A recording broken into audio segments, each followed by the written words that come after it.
এই অলৌকিক ঘটনাবলী স্বয়ং হুজুরে পাক সাল্লাল্লাহু আলাইহি ওয়াসাল্লামর মুআজিজা।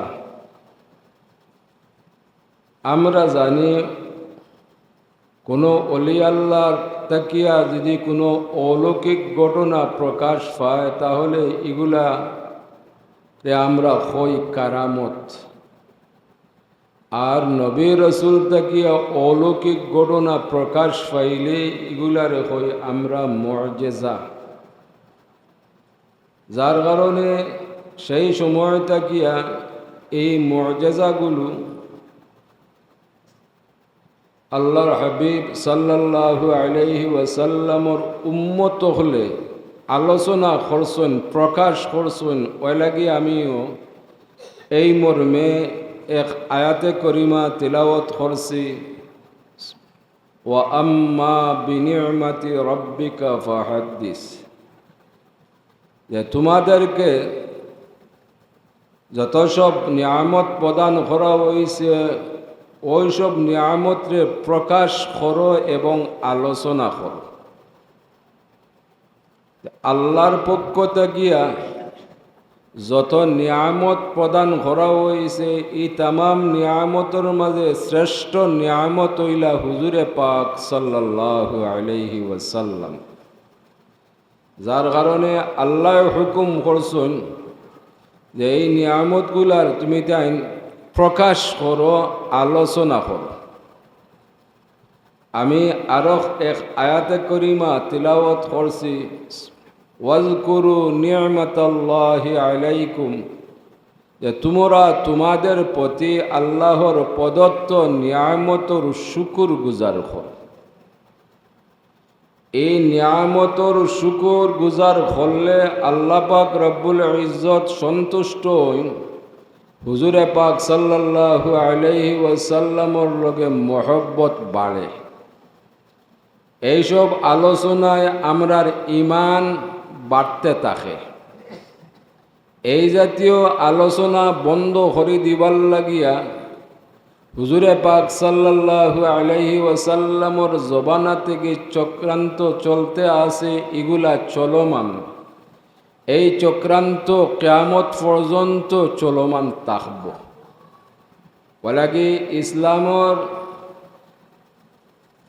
ইসলাম যুগে যুগে উত্থান হয়, পতন হয়। যে সময় যে যুগ মুমিন হলর ইমান বৃদ্ধি পায় তখন উত্থান হয়, আলোচনা বেশি হয়। আর যখন ইমানের দুর্বলতা দেখা দেয় তখন এই আলোচনার পতন হয়। এইভাবে উত্থান পতন করি করি কিয়ামত পর্যন্ত এই আলোচনারে আল্লাহ এই জমিনও জারি রাখবা, বাকি রাখবা।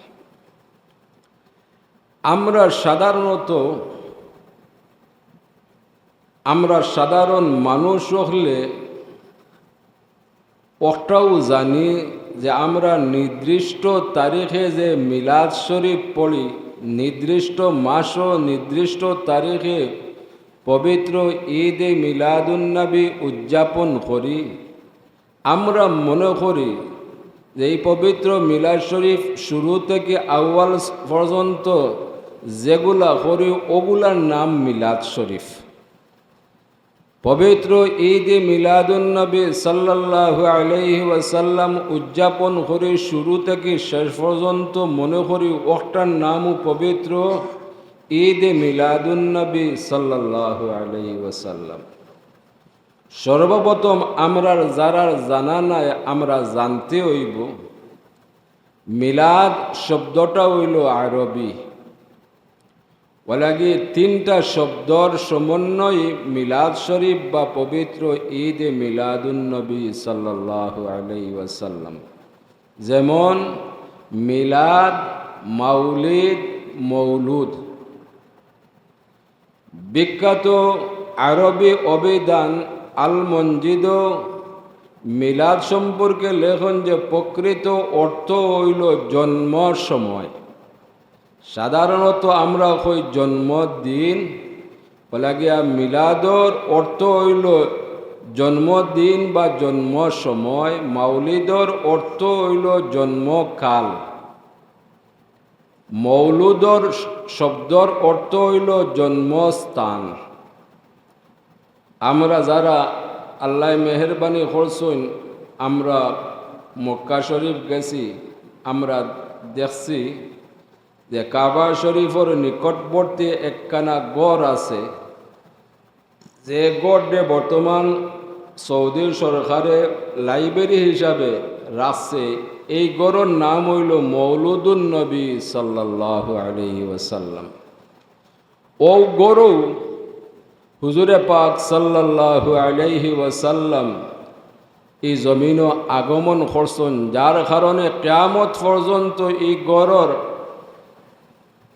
নাম হইব মৌলুদুন নবী সাল্লাল্লাহু আলাইহি ওয়াসাল্লাম। আমরা কোন উদ্দেশ্যে এই জাতীয় পবিত্র ঈদে মিলাদুন নবী সাল্লাল্লাহু আলাইহি ওয়াসাল্লাম উদযাপন করি, আলোচনা করি, পবিত্র মিলাদ শরীফ পড়ি? উদ্দেশ্য হইল, আমরা বাংলা ভাষায় এই মিলাদের অর্থ হইল জন্ম বৃত্তান্তর। যেমন উদাহরণস্বরূপ, কোনো দাদাই যদি কোনো নাতির জন্মকালীন ঘটনা বলি আলোচনা করেন, প্রকাশ করেন, তে তার নাতির মিলাদর আলোচনা করলাম। কথাটা বুঝাইতাম পারছিনি? যে কোনো কারোর জন্মকালীন সময়ের আলোচনা বলি নাম হইল মিলাদ। আর যখন আমরা এর সাথে যোগ করিলাই মিলাদ শরীফ, তখন সব মিলাদ থেকে এই মিলাদ শরীফ আলাদা হয়ে যায়।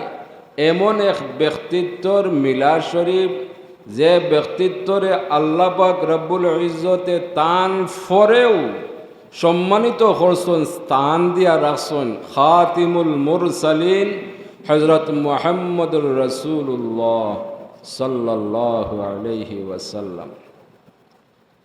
আমরা এই জাতীয় মাহফিলও এই যে আল্লাহর হাবিব সাল্লাল্লাহু আলাইহি ওয়াসাল্লামর যে মুহূর্তে তান আম্মা সাহেবানির রেহেমত তশরিফ আইলা, সেই মুহূর্ত তাকিয়া যে অলৌকিক ঘটনা অকল প্রকাশ পাইল, তান আম্মা সাহেবানি এগুলা প্রকাশ করলা।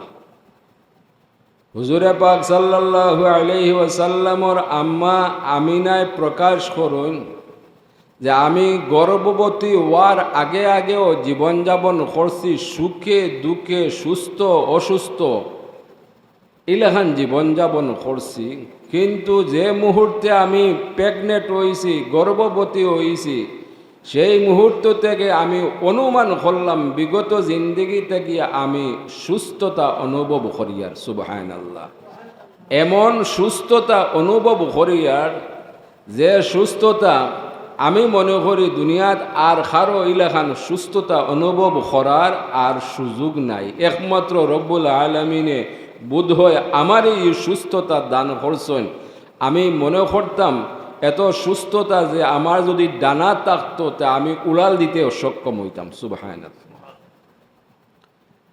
হযরত আমিনায় আরো ঘোষণা করেন, যে মুহূর্ত তাকিয়া আমি গর্ভবতী হয়েছি, সেই মুহূর্ত তাকিয়া আমার মাঝে আমি পরিবর্তন দেখি।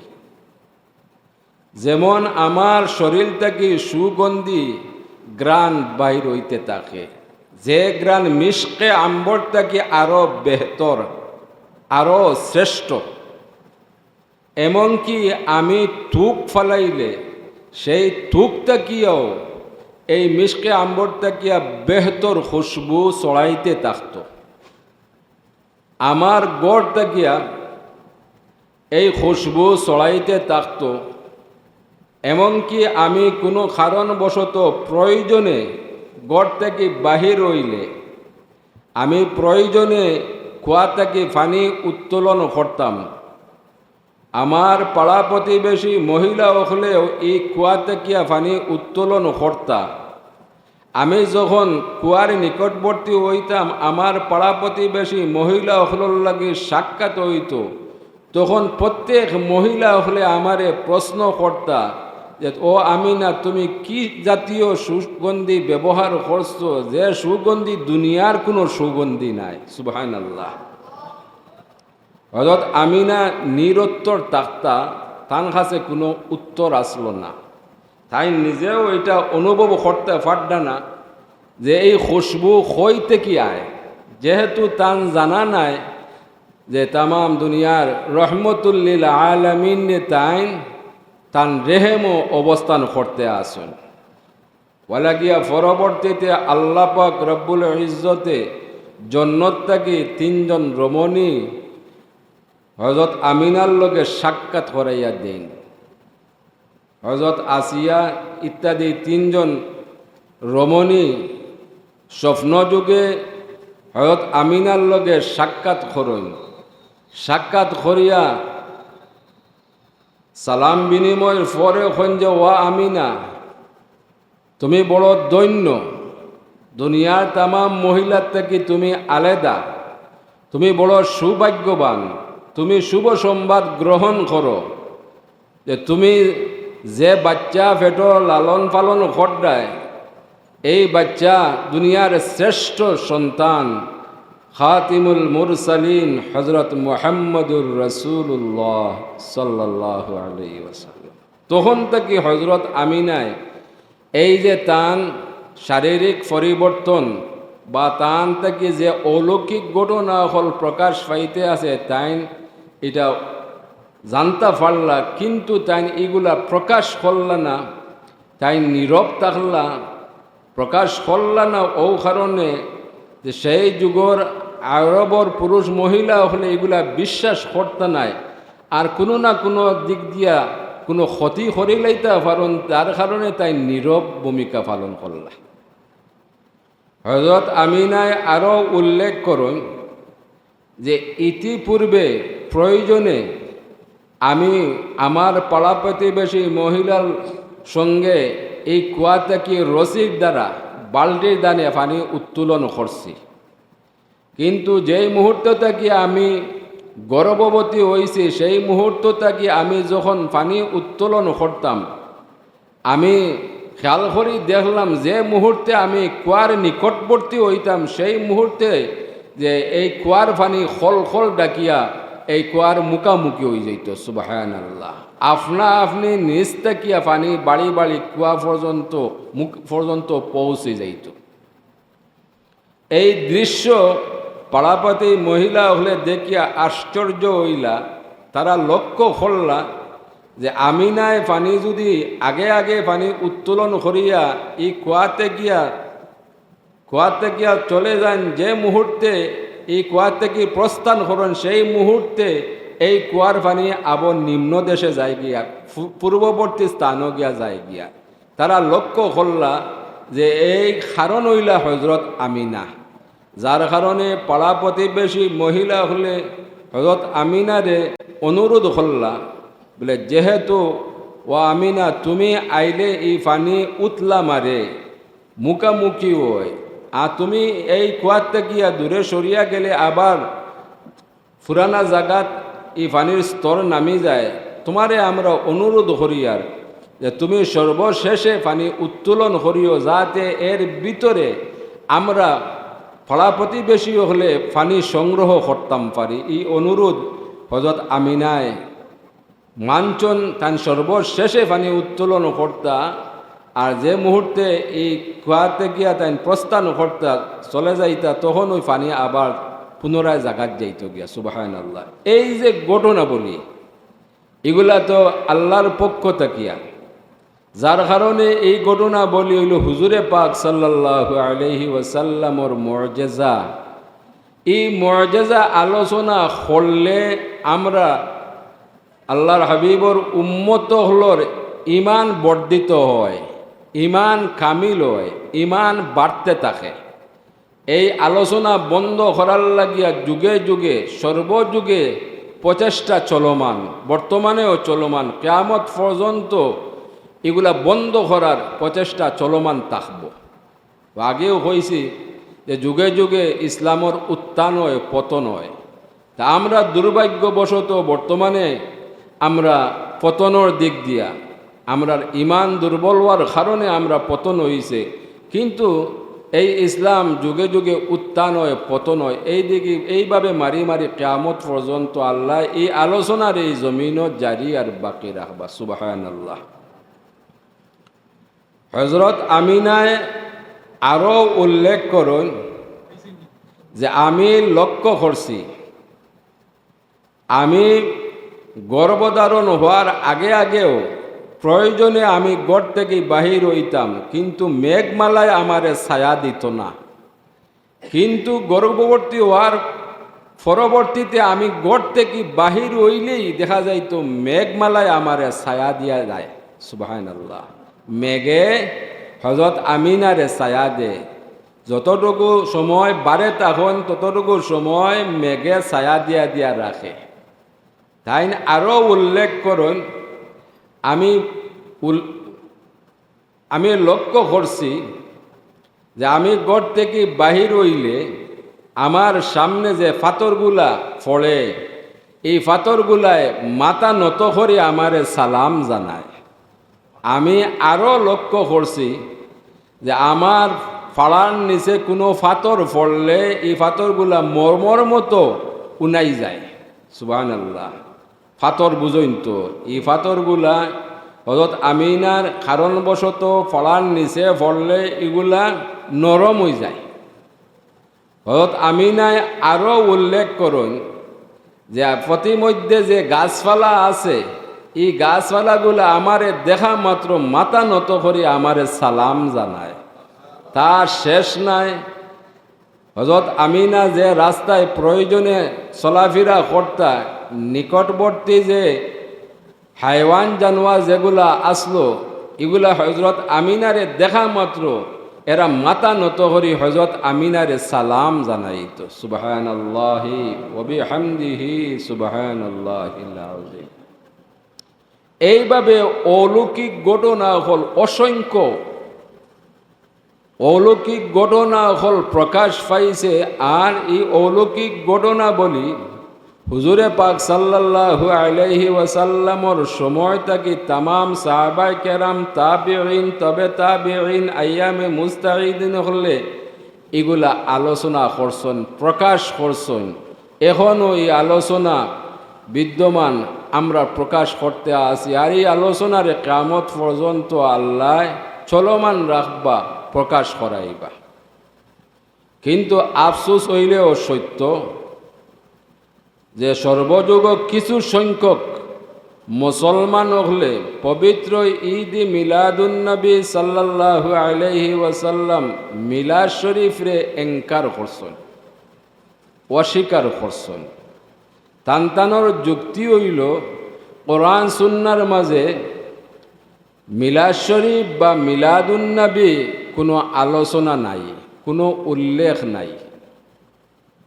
কিন্তু আমরার বিগত সময়ে বুজুর্গানে কেরাম, মুহাদ্দিসিনে কেরাম, মুফাসসিরিনে কেরাম হলে যথেষ্ট প্রমাণাদি পাইছন, যার কারণে এগুলা আমল করিয়া গেছেন। এরা দুনিয়া জিন্দিগিরে উজালা করছেন। আমরা বিশ্বাস করি এরা আখিরাতের জিন্দিগিরে আল্লাহ পাক রব্বুল ইজ্জতে কামিয়াব করে দিছেন।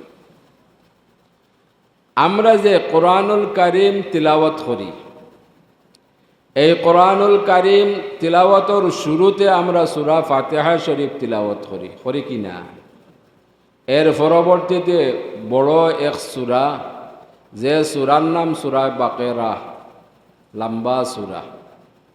আমরা যখন সূরা বাকেরা তিলাওয়াত শুরু করি, 1 নম্বর রুকু, 2 নম্বর রুকু, 3 নম্বর রুকু, 4 নম্বর রুকু শেষ করিয়া যখন 5 নম্বর রুকু শুরু করি, যেমন আল্লাহ ঘোষণা করছেন বিসমিল্লাহির রহমানির রহিম, ইয়া বানি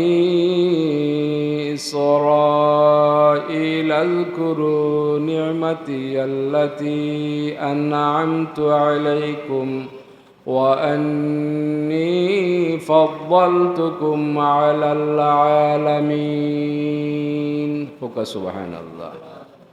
আল্লাহ পাক রব্বুল ইজ্জতে স্বয়ং জন্ম বৃত্তান্তর আলোচনা কালামে পাক ঘোষণা দিয়া রাখছেন। সুবহানাল্লাহ, সূচনা করছেন। পরবর্তীতে আপনি আমি সূরা বাকেরা তিলাওয়াত করি করি অগ্রসর হইলে আমরা আরও দেখি অসংখ্য অগণিত আয়াতে করিমা, যেমন বিসমিল্লাহির রহমানির রহিম وَإِذْ نَجَّيْنَاكُمْ مِنْ آلِ فِرْعَوْنَ يَصُومُونَكُمْ سُوءَ الْعَذَابِ يُذَبِّحُونَ أَبْنَاءَكُمْ وَيَسْتَحْيُونَ نِسَاءَكُمْ وَفِي ذَلِكُمْ بَلَاءٌ مِّن رَّبِّكُمْ عَظِيمٌ সুবহানাল্লাহ। আমরা জানি আল্লাহ পাক রব্বুল ইজ্জতে 2,24,000 মতান্তরে 1,24,000 নবী রসুল অখলরে এই জমিন প্রেরণ করছেন, ঠিক কিনা? এই নবী অখলর মাঝে জবরদস্ত নবী, জলিলুল কদর নবী অখল আসন, যেমন হযরত মূসা আলাইহিস সালাতু ওয়াস সালাম। আমরা যে কিন্তু সব নবী অখলর উপরে ঈমান আনছি, কিন্তু আখেরি জবানার নবীর উপরে আমরা আমল করি, ঠিক কিনা? প্রত্যেক নবী রসুল হলোর উপরে আমরা ঈমান আনছি, আমরা মানি। এর মাঝে 4 জন নবীর উপরে আসমানি কিতাব নাজিল হয়েছে, জবুর, তাওরাত, ইঞ্জিল, সর্বশেষ আসমানি কিতাব, শ্রেষ্ঠ কিতাব, যে কিতাবের নাম হইল পবিত্র কোরআনুল কারীম। যে নবীর উপরে যে আসমানি কিতাব নাজিল হইছে, সেই নবীর উম্মত হলর লাগিয়া এই কিতাব হইল হেদায়তনামা। সেই নবী হলর উম্মত হলর লাগি সেই কিতাব প্রযোজ্য, ঠিক না? মূসা আলাইহিস সালাতু ওয়াস সালামের উপরে যে আসমানি কিতাব নাজিল হইছে, এগুলা আমরা উম্মতি মুহাম্মদির লাগি হেদায়তনামা নাই। আমরা নবীর উপরে যে কিতাব, শ্রেষ্ঠ কিতাব নাজিল হইছে পবিত্র কোরআনুল কারীম, উম্মতি মুহাম্মদির লাগিয়া এই পবিত্র কোরআনুল কারীম হইল হেদায়তনামা। ও যে আমি কিছু সময় আগে আয়াতে করিমা তিলাওয়াত করলাম, এই আয়াতে করিমা পবিত্র কোরআনুল কারীমের মাঝে বিদ্যমান, ঠিক না? আমরা দেখি আল্লাহ নবী রসুল হলর জন্ম বৃত্তান্ত স্বয়ং নিজে ঘোষণা করছেন। খালি নবী নাই, ওলি হলরও জন্ম বৃত্তান্তর আলোচনা করছেন। আমরা প্রত্যেকের পরিচিত, আমরা জানি হযরত মরিয়ম নাম শুনছেন তো? হযরত মরিয়ম নবী নাই, ওলি। হযরত মরিয়মর জন্ম বৃত্তান্তর অর্থাৎ মিলাদ আউয়াল সে আখের পর্যন্ত স্বয়ং আল্লাহ পাক রব্বুল ইজ্জতে কালামে পাক উল্লেখ করছেন। আল্লাহ যদি মিলাদর আলোচনা কালামে পাক করেন, আমরা করতে অসুবিধা কি? কথা বুঝাইতাম পারছি নি? তার শেষ নাই। আল্লাহ পাক রব্বুল ইজ্জতে হযরত ইয়াহইয়া আলাইহিস সালাতু ওয়াস সালামর জন্ম বৃত্তান্তর আলোচনা কালামে পাক করছেন। হোক সুবহানাল্লাহ। জবরদস্ত নবী, জলিলুল কদর নবী হযরত ঈসা আলাইহিস সালাতু ওয়াস সালামর আউয়াল সে আখের পর্যন্ত স্বয়ং রব্বুল আলামিনে মিলাদর আলোচনা করছেন, অর্থাৎ জন্ম বৃত্তান্তর আলোচনা করছেন। হোক সুবহানাল্লাহ। এখন তো সন্দেহ তাহার কোনো কথা নাই, যেহেতু কোরআনুল কারীমও অসংখ্য আয়াতে অনুবাদগুলা ফড়ন, ব্যাখ্যা করুন, দেখবা কোরআনুল কারীমও আল্লাহ পাক রব্বুল ইজ্জতে নবী রসুল হলর জন্ম বৃত্তান্তর আলোচনা নিজে করছেন। হোক সুবহানাল্লাহ। আমি আমার জবান দিয়ে খোয়া বড় কথা না, আপনারা নিজে সূরায়ে বাকারা তিলাওয়াত করন জানি, সূরায়ে মারিয়ম তিলাওয়াত করন জানি, সূরায়ে আল ইমরান তিলাওয়াত করন জানি, বাংলা অনুবাদ পড়ন জানি, দেখবা স্বয়ং আল্লাহ পাক রব্বুল ইজ্জতে কোরআনুল কারীম ও জন্ম বৃত্তান্তর অর্থাৎ মিলাদর আলোচনা আল্লাহ পাক রব্বুল ইজ্জতে ঘোষণা দিয়ে রাখছেন। হুক্কা সুবহানাল্লাহ। আমরা হাদিস শরীফও পাই, যেমন হুজুরে পাক সাল্লাল্লাহু আলাইহি ওয়াসাল্লামর জবানাত হযরত আব্দুল্লাহ ইবনে আব্বাস রাদিয়াল্লাহু তাআলা আনহুয়ে তান পাড়া প্রতিবেশী তামাম সাহাবায়ে কেরাম মুখলরে তান গর দাওয়াত হল্লা। পাড়া প্রতিবেশী হলে এই দাওয়াত রে কবুল করলা, যথা সময় তান গর উপস্থিত হইলা। সাহাবায়ে কেরাম হলর উপস্থিতিতে হযরত আব্দুল্লাহ ইবনে আব্বাস খাড়া হইয়া হুজুরে পাক সাল্লাল্লাহু আলাইহি ওয়াসাল্লামর শান মান উবামা বিশেষ করিয়া জন্ম বৃত্তান্তর আলোচনা শুরু হল্লা। হোকা সুবহানাল্লাহ। উপস্থিত তামাম সাহাবায়ে কেরাম হলে এই আলোচনা শোনার ফর এরা ইমানি জজবা আইল, ইমানি জুশ আইল। এরা প্রত্যেকে হুজুরে পাক সাল্লাল্লাহু আলাইহি ওয়াসাল্লামর উপরে দুরুদ ও সালাম পড়তে শুরু করলা। সুবহানাল্লাহ। কারণ সাহাবায়ে কেরাম হলর ইমান আমরা লেখান নাই, আমরা 1450 বৎসর পরর উম্মত হল। আর এরা হইলা যারা ইমানের সহিত হুজুরে পাক সাল্লাল্লাহু আলাইহি ওয়াসাল্লামর পাক দিদার নসিব হইছে, এরা যখন হুজুরে পাক সাল্লাল্লাহু আলাইহি ওয়াসাল্লামর শান মান আলোচনা শুনলা, এরার ইমানি জজবা হয়ে গেল। ইমানি জজবার কারণে এরা হুজুরে পাক সাল্লাল্লাহু আলাইহি ওয়াসাল্লামর উপরে দুরুদ ও সালাম পড়া শুরু করলা। হোক আলহামদুলিল্লাহ। এই আওয়াজ শোনার পর হুজুরে পাক সাল্লাল্লাহু আলাইহি ওয়াসাল্লাম ও গড় আইয়া হাজির হইলা। হাজির হইয়া সাহাবায়ে কেরাম হলর উদ্দেশ্যে কইলা যে, ও আমার সাহাবী হল, তুমি তাই ই গড় একত্রিত হইয়া কি আলোচনা করতে আসো, আর বাকিরা কি আলোচনা শুনতে আসো?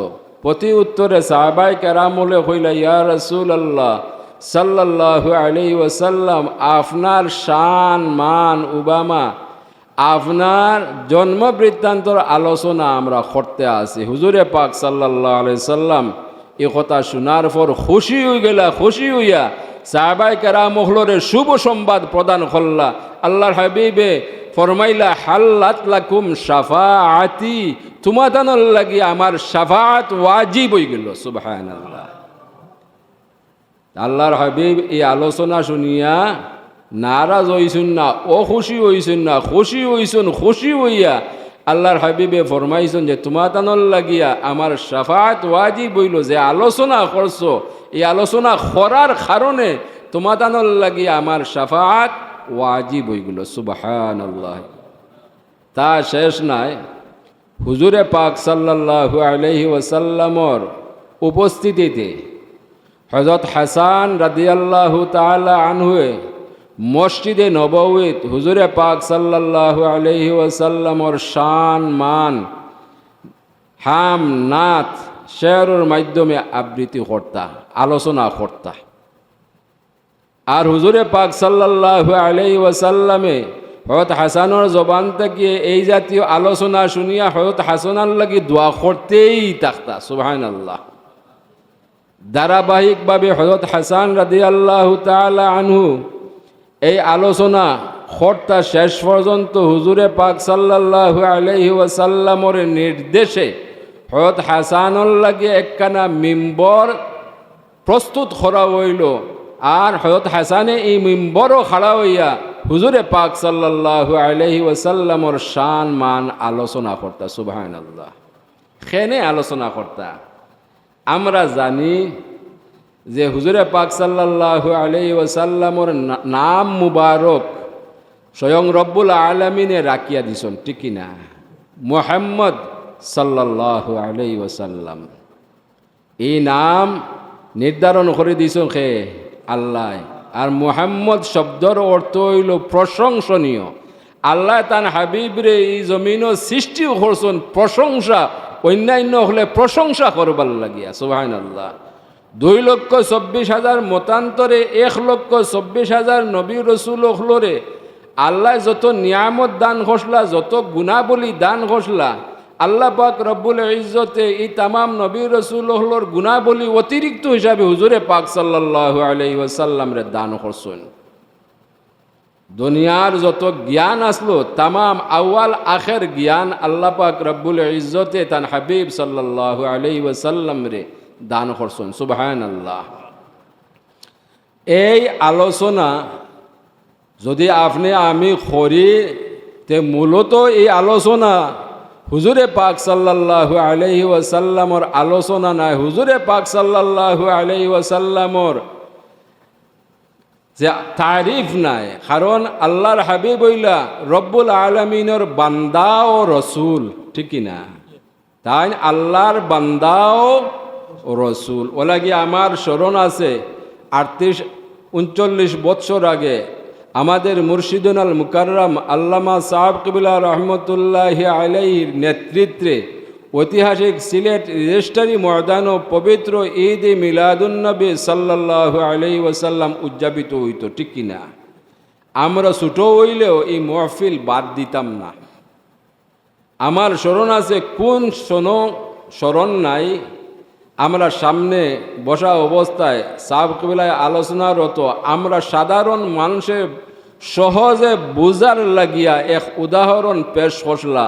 এই উদাহরণটা এখনও আমার খানো বাজে। ইলাখান একটা টেবিল রাখা আসলো, সাহেব কিবলায় ফরমাইলা এই টেবিলটা গাইবি আসমান থেকে আইছে না, নিশ্চয়ই কেউ না কেউ এই টেবিলটারে প্রস্তুত করছে। কথাটা ঠিকই না? এই টেবিল বনার আগে এই কাঠ গাছে পরিণত আসলো, গাছ পাখা ফুক্ত হইছে, এর ফলে গাছ রে খাটা হইছে, পরবর্তীতে সিরা হইছে, সিজন করা হইছে, এর পরবর্তীতে বিজ্ঞ মেস্তরি দ্বারা এই টেবিল প্রস্তুত করা হইছে, ঠিক কিনা? যদি এই টেবিলর সৌন্দর্য প্রকাশ পায় এই বিজ্ঞ মস্তরির কারণে, আর আমরা যদি প্রত্যেকে এই টেবিলর তারিফ করি, প্রশংসা করি, তো মূলত এই প্রশংসাটা টেবিলর নাই, এই প্রশংসাটা হইল এই বিজ্ঞ মেস্তরির, ঠিক কিনা? আল্লাহর হাবিব হইলা হুজুরে পাক সাল্লাল্লাহু আলাইহি ওয়াসাল্লাম হইলা আল্লাহ পাক রব্বুল ইজ্জতর বন্দা এবং রসুল। আল্লাহ পাক রব্বুল ইজ্জতে তান পিয়ারা হাবিব রে এই গুণাবলী দান করছেন, সেই মোতাবেক তানে সৃষ্টি করছেন। আমরা যদি হুজুরে পাক সাল্লাল্লাহু আলাইহি ওয়াসাল্লামর তারিফ করি, প্রশংসা করি, এই তামাম তারিফ হইল রব্বুল আলামিনের তারিফ। কোকা সুবহানাল্লাহ। দুরূদ শরীফ কোকা সাল্লাল্লাহু আলা মুহাম্মাদ সাল্লাল্লাহু আলাইহি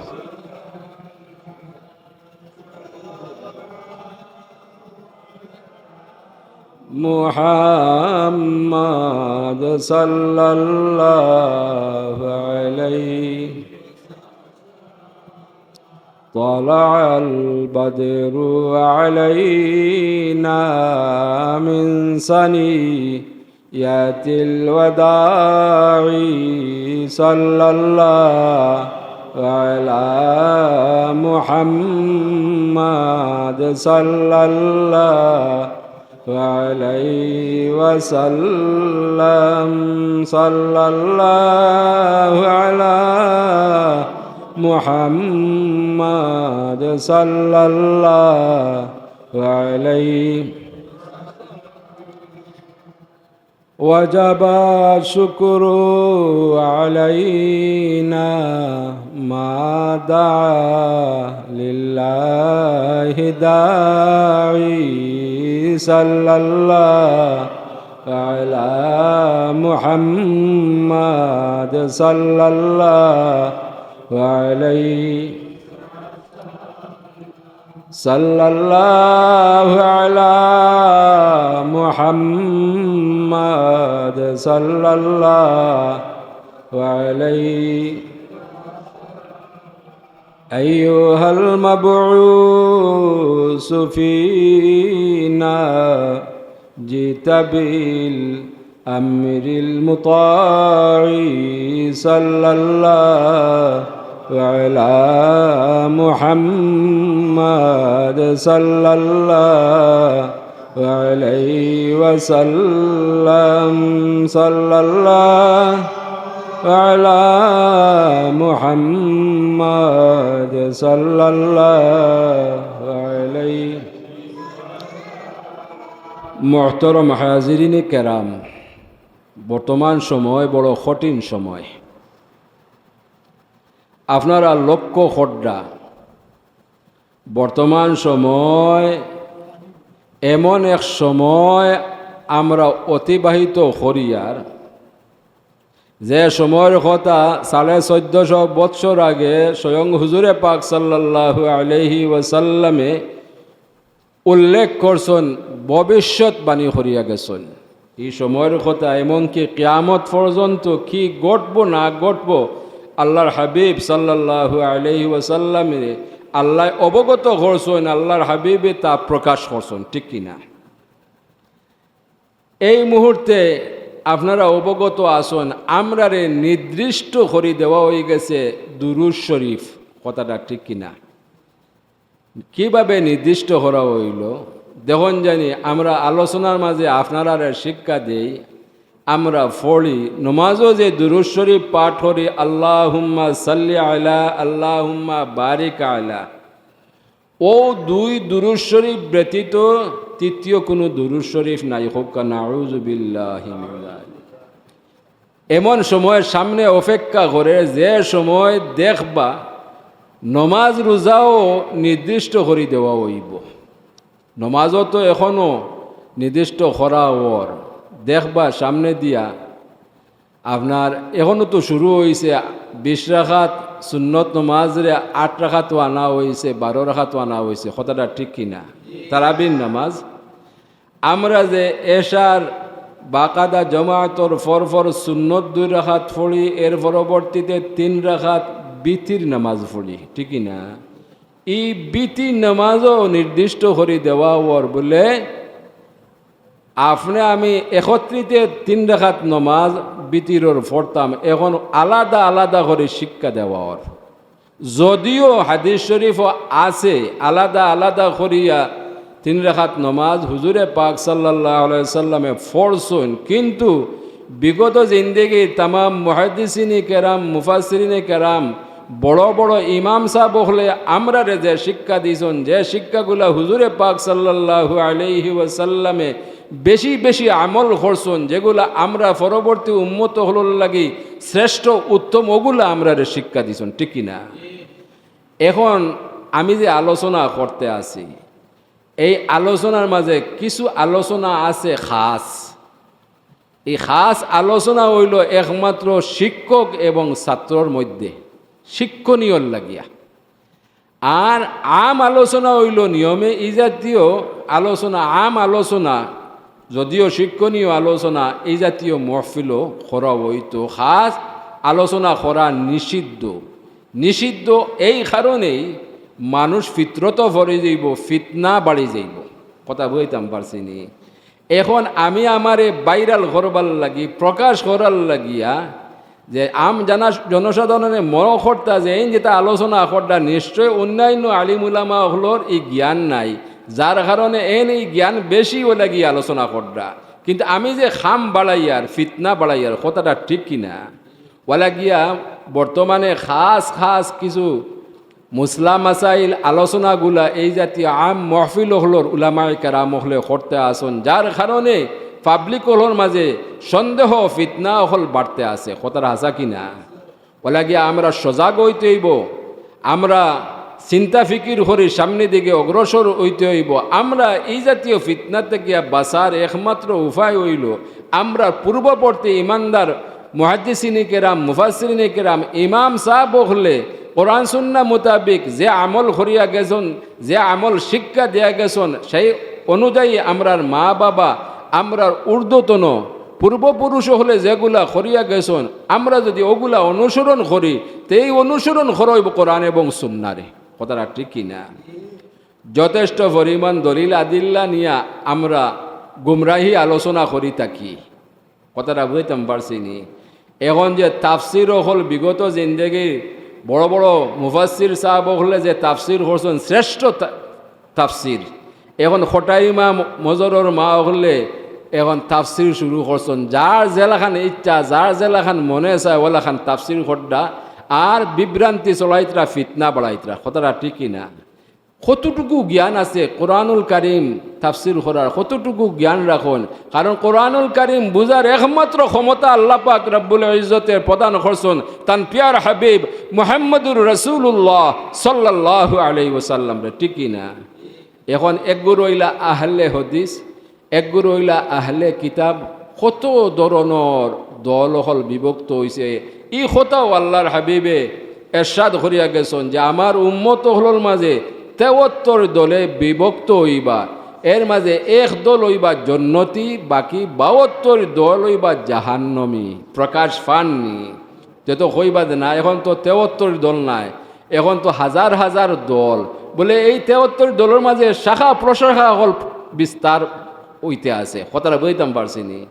প্রশ্ন আইতে পারে বলে এখন তো খালি ৭৩ দল নাই, আরও তো অসংখ্য অগণিত দল হল আমরা দেখি। আর বলে সেই ৭৩ দলদের মাঝে শাখা প্রশাখা হল বিস্তারর, যার কারণে শত শত দলে বিভক্ত ওরা। আল্লাহ আমরা রেফানা দক্কা হেফাজত করুকা, কোরআন সুন্নাহ মোতাবিক জীবনযাপন করার তৌফিক দান করুকা হোক আল্লাহুম্মা আমিন।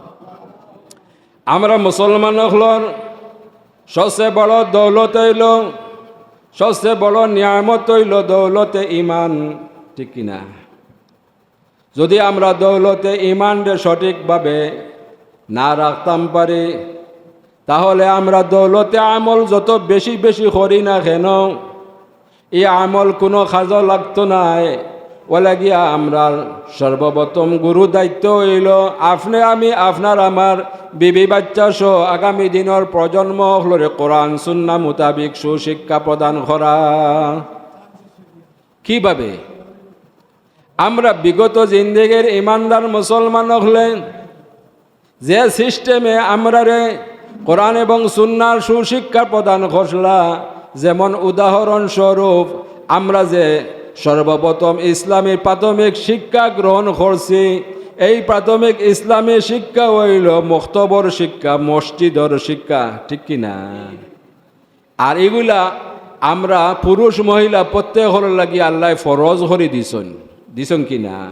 আমরা যতটুকু শিখছি জানছি মুক্তবর ফোড়াতে গিয়া শিক্ষা গ্রহণ করছি। বর্তমানে চক্রান্ত চলমান, যে চক্রান্তর দ্বারা এই সকাল করে যে মুক্তবর ফোড়াগুলা উঠতে শুরু হয়েছে। ঠিক কিনা? বাদ ফোড়েনি, এটা একটা চক্রান্ত। আমরা নিজেরাই মুক্তবর ফোড়াটা ধ্বংস করি ফেলাই। আর ওলাকে সেই দিকে খেয়াল রাখতে আপনি আমি যত বেশি আমল করি না কেন, যত বেশি ইবাদত গুজার হই না কেন, যদি আপনার আমার পরিবার পরিজন হল আপনার আমার গাফলতির কারণে পথভ্রষ্ট হইন, তাহলে কাল কিয়ামতের ময়দানও আপনি আমি আল্লাহ পাক রব্বুল ইজ্জতের দরবারও জবাবদিহিতা করতে হইব। আল্লাহ ঘোষণা করেন সুম্মা লাতুসআলুন্না ইয়াউমাইযিন আনিন নাঈম। কাল কিয়ামতের ময়দানও প্রত্যেক পুরুষ মহিলা হল প্রত্যেক নিয়ামত সম্পর্কে আল্লাহর কাছে জবাবদিহিতা করতে হইব। সেই দিন আমরা বাঁচার কোনো উপায় হইতো না। সর্বপ্রথম আপনি আমি পরিবারের প্রধান হিসাবে সর্বপ্রথম আপনি আমি গ্রেফতার হইম, এর পরবর্তীতে আপনার আমার পরিবার পরিজন হলটি আল্লাহ গ্রেফতার করবা, এর পরবর্তীতে উভয়রে কঠিন থেকে কঠিন শাস্তি প্রদান করবা। নাউযুবিল্লাহি মিন যালিক। বলে কি খালি নিজে খালি যদি ইবাদত বন্দেগি করি আল্লাহ করি, আপনার আমার গুরু দায়িত্ব পালন হইতো না। আপনার আমার গুরু দায়িত্ব হইল আপনার আমার পরিবার পরিজন হলোর প্রতি খেয়াল রাখা, নজর রাখা। ঠিক কিনা? আল্লাহ হেফাজত করুক হোক আমিন। আমার আলোচনা শেষ পর্যায়ে আমি এক হাদিস শরীফ তিলাওয়াত করলাম, ইজা যুকিরতু যুকিরতা মাই। হাদিস শরীফও নাই যে খালি জন্মবৃত্তান্তর আলোচনা নাই, আল্লাহর হাবিবর শান মান উবামা আলোচনা করার কোরআন সুন্নার মাঝে কোনো উল্লেখ নাই। এই হাদিস শরীফ হইল হাদিসে কুদসি।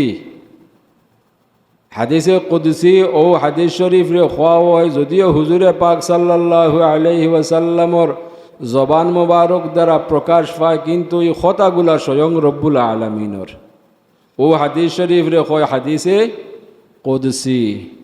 তা আল্লাহর হাবিবে ফরমাইন, আল্লাহ ঘোষণা করেন যে হে আমার হাবিব, যত জাগাত আমি আল্লাহর জিকির হইব, আলোচনা হইব, তত জাগাত আপনি মুহাম্মদুর রাসূলুল্লাহ সাল্লাল্লাহু আলাইহি ওয়াসাল্লামর আলোচনা জিকির হইব। হোক সুবহানাল্লাহ। আমরা যে শ্রেষ্ঠ ইবাদত বন্দেগী করি, যে শ্রেষ্ঠ ইবাদত বন্দেগীর লাগিয়া আমরা মসজিদ নির্মাণ করি, এটা আমরা লাগিয়া নিয়ামত, ঠিকই না?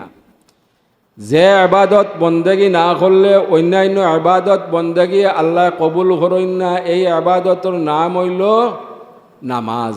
এই নামাজের মাঝে শ্রেষ্ঠ নামাজ হইল ফরজ নামাজ, ঠিকই না? এই নামাজের মধ্যে আল্লাহ সিস্টেম করিয়া দিছেন। যদিও আল্লাহ পাক রব্বুল ইজ্জতরে আমরা রুকু সজদা করি, আল্লাহর উদ্দেশ্যে ইবাদত বন্দেগী করি, আল্লাহ কিন্তু সিস্টেম করিয়া রাখছেন, যদিও আমার উদ্দেশ্যে ইবাদত বন্দেগী করো, কিন্তু তুমি তান প্রত্যেকে আমার হাবিবের সালাত ওয়া সালাম দিতে হইব। হোক সুবহানাল্লাহ। ও যে আমরা আল্লাহুম্মা সাল্লি আলা, আল্লাহুম্মা বারিক আলা পড়ি, এর মাঝে হুজুরে পাক সাল্লাল্লাহু আলাইহি ওয়াসাল্লামরে সালাম জানাই। যদি এই দুরূদ শরীফ বাদ দেওয়া হয় তে নমাজ ফাসিদ ঘোষণা করা হয়, ঠিকই না? কিন্তু এই নমাজও যদি অন্য কোনো দুনিয়ার খাররে সালাম দেওয়া হয়, সঙ্গে সঙ্গে আপনার আমার নমাজ বাতিল ঘোষণা করা হয়, ঠিকই না? তে দেখা যায় যে হুজুরে পাক সাল্লাল্লাহু আলাইহি ওয়াসাল্লাম রে এই শ্রেষ্ঠ ইবাদতের ভিতরেও যদি আপনি সালাম না দেন, তা আপনার নমাজ আল্লাহ কবুল করেন না। আর দুনিয়ার আর যে কোনো ব্যক্তিত্বরে যে সালাম দেন, তো সঙ্গে সঙ্গে নমাজ বাতিল ঘোষণা করা হয়। এই যে দুরূদ শরীফ এত গুরুত্বপূর্ণ, যে দুরূদ শরীফ সম্পর্কে স্বয়ং রব্বুল আলামিনে ঘোষণা করেন, বিসমিল্লাহির রহমানির রহিম, ইন্নাল্লাহা ওয়া মালাইকাতাহু ইউসাল্লুনা আলান নবী ইয়া আইয়ুহাল্লাযীনা আমানু সাল্লু আলাইহি ওয়া সাল্লিমু তাসলিমা। নিশ্চয় আমি এবং আমার তামাম ফেরেশতা হলে আমার হাবিবুর উপরে দুরূদ শরীফ পাঠ করি। সুবহানাল্লাহ। হে ঈমানদারগণ, হে মুমিনগণ, তুমি তাই না বেশি বেশি করি আমার হাবিবুর উপরে সালাতু সালাম পড়তেই থাকো, যথাযথ সম্মানে তুমি তাই আমার হাবিবের সালাম জানাও। সুবহানাল্লাহ।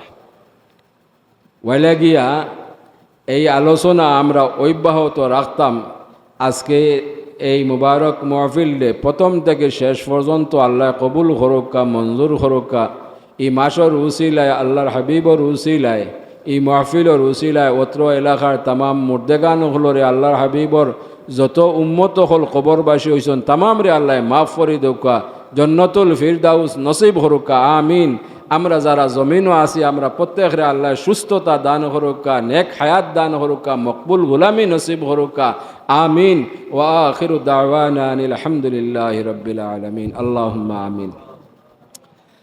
اللهم صل على سيدنا محمد صلاة دائمة مقبولة تؤدي بها عنا حقه العظيم. رب ارحمهما كما ربياني صغيرا. আয় আল্লাহ, আমরা রে মাফ করে দেও, আমরা তামামর জিন্দা মুর্দা মা বাবার রে মাফ করে দেও। এই পবিত্র মসজিদের উসিলায়, মাহফিলের উসিলায় আল্লাহ এই অত্র এলাকার তামাম মুর্দেগান সহ তোমার হাবিবর জিন্দা মুর্দা তামাম উম্মতে মারহুমারে মাফ করে দেও। আল্লাহ, আমরা তামাম বিমারি ওখলোর বেমার দে, আমরার বেমার দে তোমার দারুর শিবা থেকে শিবা আজিলা ফরমাও। আল্লাহ, পুরুষ মহিলা আমরা যার যে মুকাসিদ আছে নেক বানাই দেওয়ার পুরা করে দেও, যার যে সমস্যা আছে তোমার কুদরত দ্বারা আসান করে দেও। আয় আল্লাহ আরহামুর রাহিমিন, আমরা তামাম রে হালাল রুজির দরজা খুলি দেও, হালাল ব্যবসা বাণিজ্য করবার তৌফিক এনায়েত করো। আমরার ভাই বিরাদর বাচ্চা কাচ্চা যারা বিদেশ বাড়িতে আছেন তারা রে সহি সালামতে রাখো, হালাল রুজির দরজা খুলি দেও। রব্বানা আতিনা ফিদ দুনিয়া হাসানাতান ওয়া ফিল আখিরাতি হাসানাতান ওয়া কিনা আযাবান নার ওয়া আদখিলনাল জান্নাতা মা'আল আবরার ইয়া আজিজু ইয়া গফফার ইয়া রাব্বাল আলামিন। আল্লাহ তোমার যত বন্দার বান্দি হলে দোয়া চাইছুন তামামর দোয়ার দরখাস্ত এই মাহফিলের পক্ষ থেকে তুমি মালিকের দরবারও পেশ করে দিলাম।